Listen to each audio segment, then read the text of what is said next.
I would put it to you like this.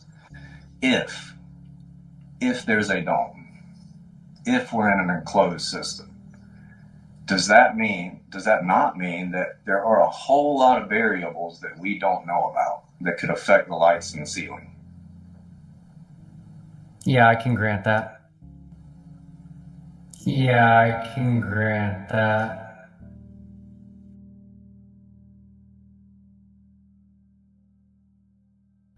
So I'm here with my version of our flat Earth, my model of it, and I'm excited. Like, I really am.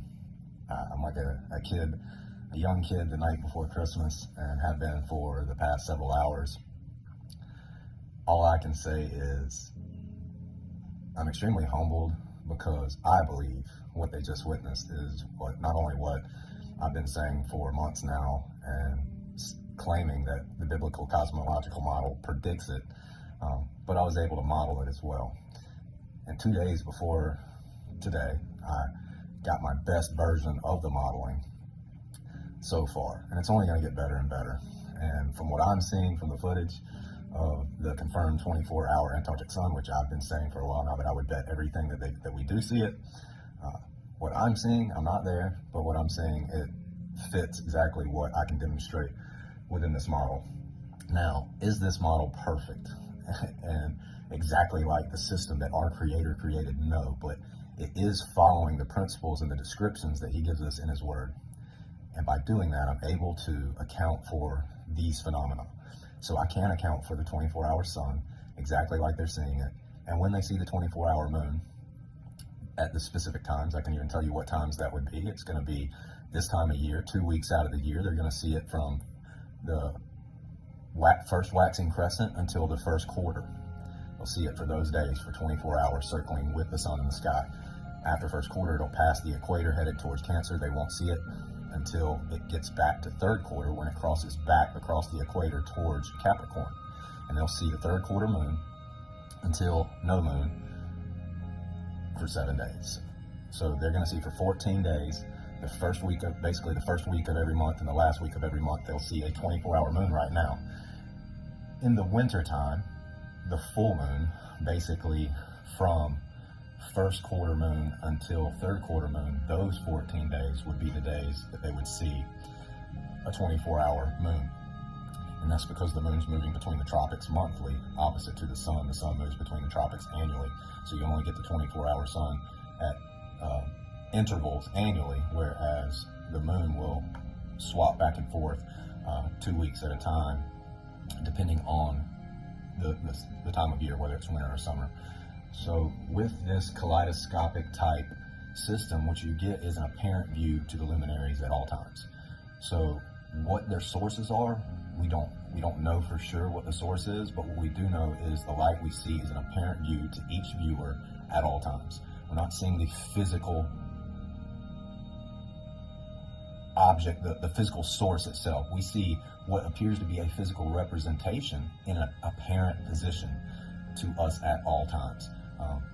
I'm excited. I think it's awesome. I can't wait for them to get back with all this data and us to really pour through it. This is something that is beyond amazing. I mean, it's 200 years.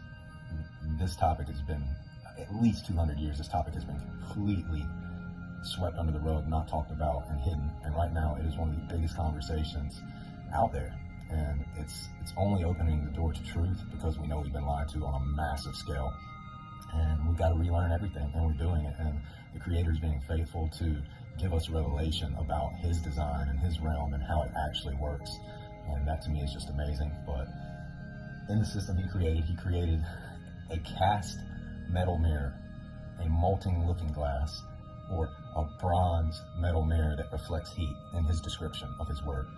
When you apply those principles, and then you study superfluids and how those act, and how it's very likely that the ceiling of our domed mirror is filled with a superfluid, that superfluid layer would create a two-way mirror at its level surface, which is what I have represented here.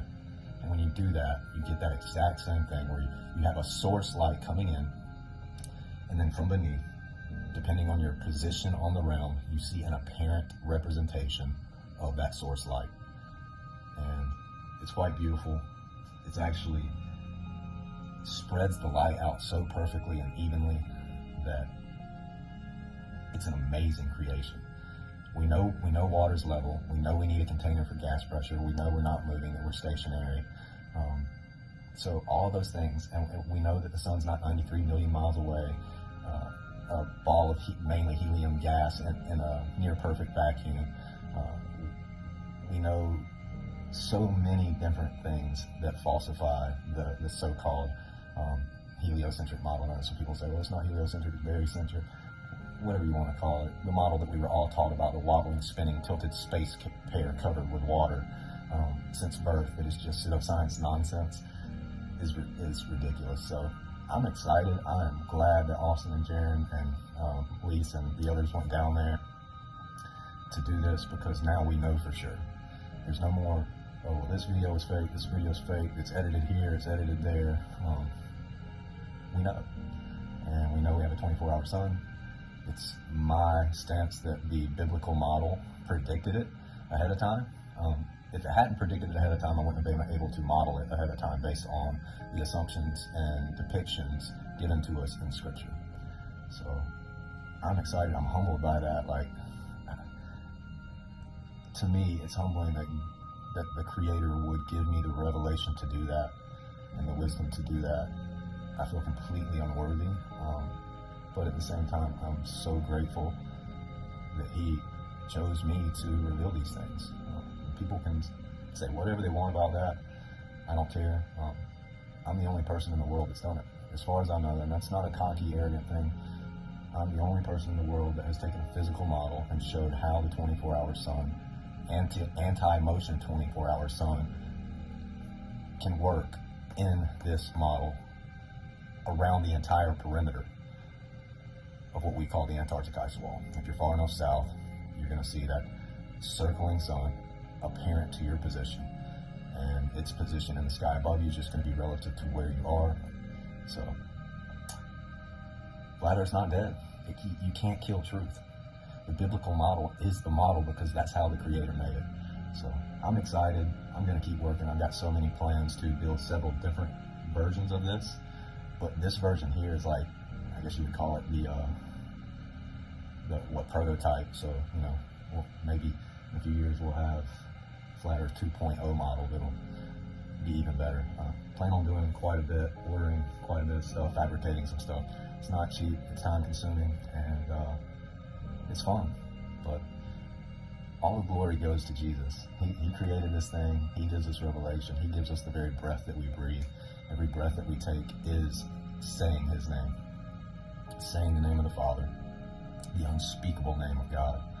And we do that through the grace and mercy and love of His Son, Jesus Christ, and the sacrifice He made for us to set us free and to bring us truth and to bring us revelation. And that's what He's done. He's revealing His sevenfold creation to His people in the last days.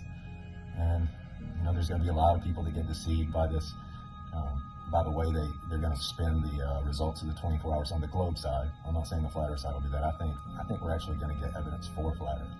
I think it's going to turn out in our favor.